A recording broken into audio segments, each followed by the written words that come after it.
In the middle of California desert lies a lake that shouldn't exist. A lake so large, they call it a sea. Salton Sea was accidentally created in 1905 by an engineering mistake, and it quickly became the most toxic lake of the United States. Where there had once been only a desert, the Salton Sea was formed by a man-made flood and remained in one of the hottest regions in the country. Investors saw an opportunity to turn an environmental accident into a tourist paradise. It became a place where even Hollywood stars spent their vacations. They called it the miracle in the desert, the American Riviera. But then, suddenly, everything changed. Summers reached 46 degrees and more, sandstorms, extreme salinity, and a growing concentration of chemicals transformed this lake into the most toxic body of water in the United States. Everything in and around Salton Sea died. And with that, the Salton Sea turned into one of the largest environmental disasters in American history. I just recently discovered Salton Sea, and it is strange because this used to be a vacations paradise. I'm not exaggerating when I say that there were actually rich people coming here to have their dream vacation in this place. Today, you can see the lake already in the background, and there's nothing here in the surroundings. It's completely dead. There is no life in this lake anymore. Something that was extremely alive and filled by tourists is now completely dead. What used to be a promise for the perfect vacation nowadays doesn't exist anymore. And in today's video, I'm going to talk about what happens if a miracle dies. So this here is it. This is Salton Sea. It is actually hard to visualize due to the light, and it seems to be like there is some fog above the lake as well. However, before we dive into the history of how this environmental disaster happened, I wanted to show you the extent of this disaster. We are walking on what used to be the lake. All this here nowadays seems to be like a beach somehow. But if you take a look closer, I'm not walking on sand. I'm actually walking on bones.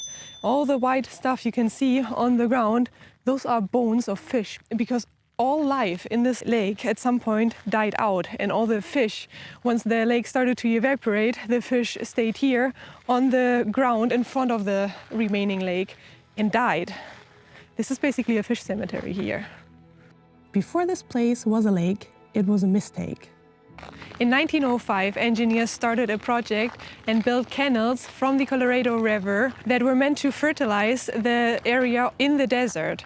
The Colorado River had a lot of minerals in its water, and they were hoping that this way they could make the desert extremely fertile and perfect for farming. But the river carried more silt than they had expected, and it was clogging the canals. Therefore, the engineers decided to build an emergency channel, and that was a huge mistake. At some point, there was a leak in the emergency channel due to a flood. And with that, the water from the Colorado River started to flow uncontrollably into the Salton Valley, filling it up with water for almost 2 years. Of course, they tried to repair the damage and the leak. However, it was quite hard to do so. And only in late 1906, they managed to seal the leak. But at that time, there was already Salton Sea created, a lake that was so big they actually called it a sea. It is 45 miles long and about 50 miles wide. It is a huge lake that was created completely by accident. And they didn't do anything about it because they expected Salton Sea to dry out naturally. However, that never happened, and Salton Sea remained until today. Humans are good at seeing opportunity in disaster. Developers looked at this accidental lake and imagined profit, marinas, beach houses, a new California Riviera. And for a moment, they made it real. Pretty soon, investors saw a great opportunity here.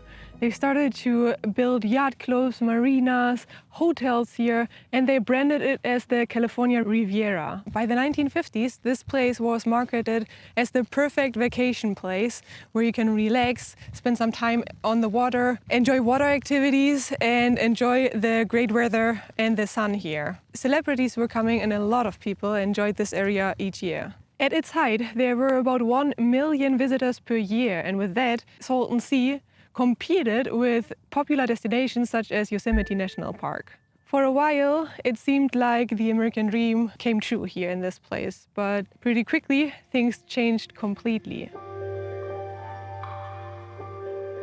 But the boom didn't last that long. Actually, very early on, there were warnings already from scientists saying that the lake here, Salton Sea, doesn't have a natural drainage, and with that, it would become too salty pretty quickly. But no one listened. The money was flowing and people were happy with it and ignored all of the warnings. The Salton Sea's collapse began quietly from within. Because the lake had no natural outlet, every drop of water that evaporated under the desert sun left its salt behind. Year after year, that salt accumulated and mixed with fertilizers, pesticides and minerals carried in from agricultural runoff. At some point, the water became denser, harsher and increasingly toxic. The entire ecosystem collapsed. Algae blooms spread, oxygen levels raised, and the fish that was once here in the sea died completely out. There was a day in 1999 on which more than 7 million fish died in one single day. That was the biggest fish die out in one day in the history of California. And you see the remains until today. We are actually walking on bones here. And it wasn't only the fish that died. Of course, there were lots of birds here on their way to the Pacific. And they made a stop here on the lake, eating the fish from the lake. And with that, the poisoned fish passed on all those toxic chemicals to the birds. And not only the fish died, but also lots of birds in this area here died. The lake became saltier and saltier, but the danger didn't only stay in the water. At some point, the lake was extremely salty and the intense and super hot and strong sun made the lake dry out slowly. And with that, we can see the lake bed exposed. And nowadays, on the ground, there are still all of these chemicals and the fertilizers of a century of farming here on the ground. It's basically the leftover of Salton Sea. And the problem is that once it gets windy here, the sand and the dust is getting blown away into the local areas, into the surrounding towns of Salton Sea. It is said that the air here is the most toxic air of the United States. And the asthma rates in children in the surrounding towns is 3 times as high as the California average.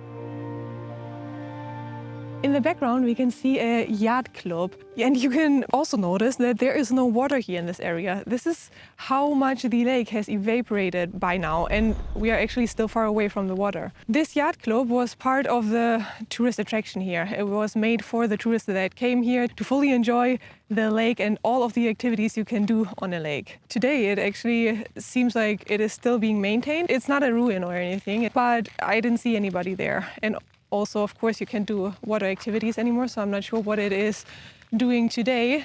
I wanted to get closer to the lake, but honestly, it's impossible. Just here beside me, the ground is still quite full of water and we started to sink in a little bit, so I'm not going to attempt to get a little bit closer to the lake.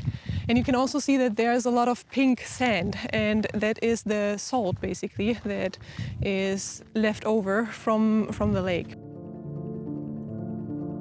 We are in Salton City now. It is a place that was meant to be for residents here on the lake. And it is super strange because my Google Maps shows me a lot of streets here. You can see street signs and there's nothing. There's absolutely nothing. There is this main road here that we came from. There is one over there, but there are supposed to be roads here, according to Google Maps, and there is absolutely nothing here. It's completely dead and silent. There were, and still are, various cities around Salton Sea. One of them is Salton City. And these cities didn't vanish overnight. They slowly died out. In the 50s and 60s, these towns were perfect for residential areas for people who worked in tourism on the lake. However, once the tourism declined and the lake little by little started to vanish, people started to move away to look for other opportunities. The values for the properties went down extremely. And at that time, where people started to leave, a lot of buildings were only halfway done. A lot of those construction sites were abandoned as there was no interest in finishing them anymore. However, today, there are still people living in these cities. You can see there in the background a few houses. On the other side as well, there are people who are still holding on to these towns here. It's either people that didn't have nowhere to go or that simply liked their life here, their properties and so on. You guys live here since how long? I've been here since 2010. 2010?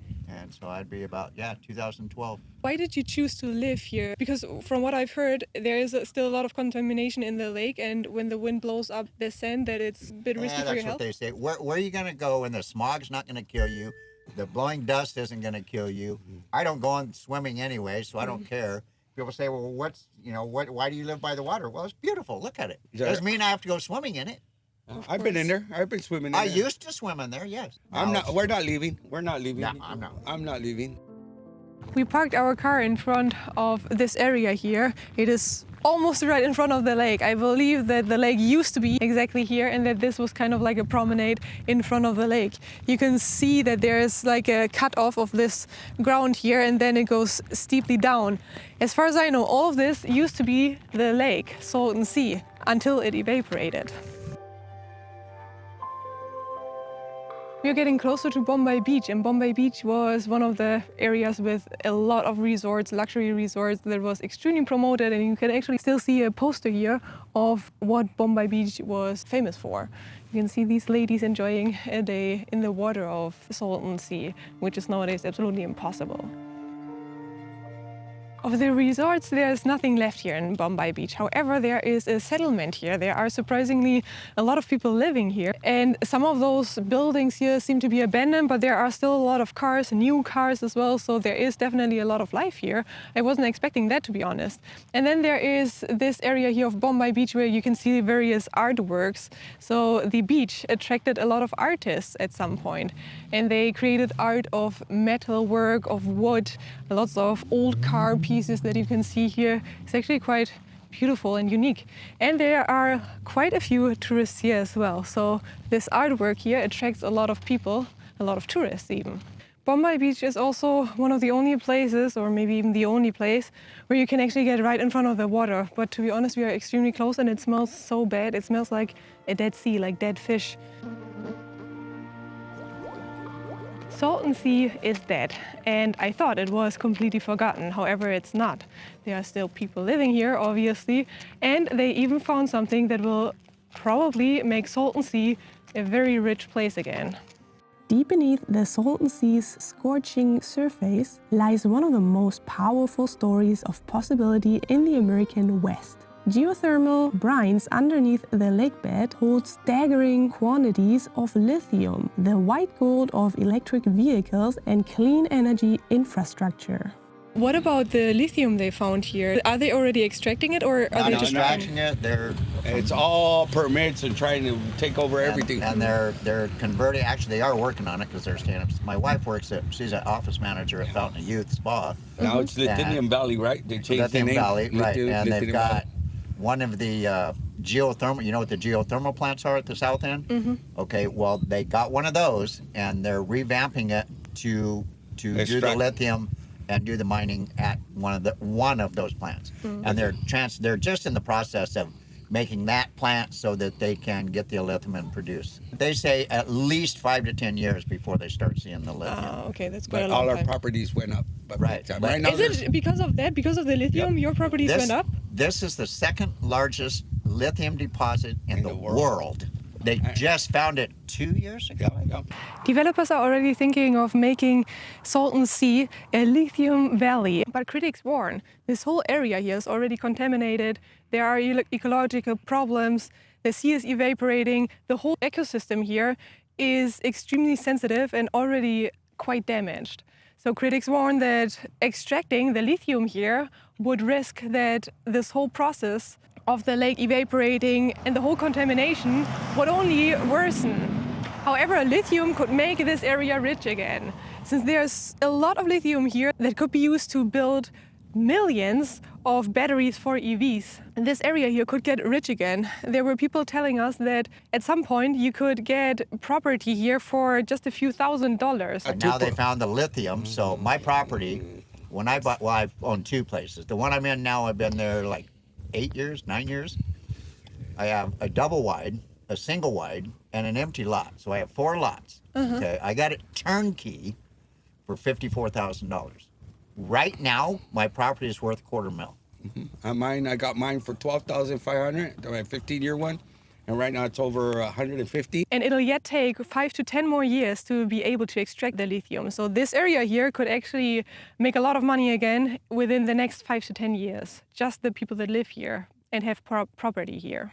So Salton Sea could turn from a vacation home to an ecological disaster to a place that is actually contributing to having more eco-friendly cars on Earth. I guess this statue is rather new. It says, "Our Lady of Lithium Valley, pray for us." So basically people here, I guess they have all of their hopes in the lithium, that the lithium is going to make this place rich and valuable again. Make America great again, lithium. So the Salton Sea's next chapter might hinge on a paradox. The very place that once symbolized a resort boom and ecological slide may become a linchpin of clean energy transition if it can navigate the cost. The landscape isn't just a scene of ruin anymore. It might be reinvented once more.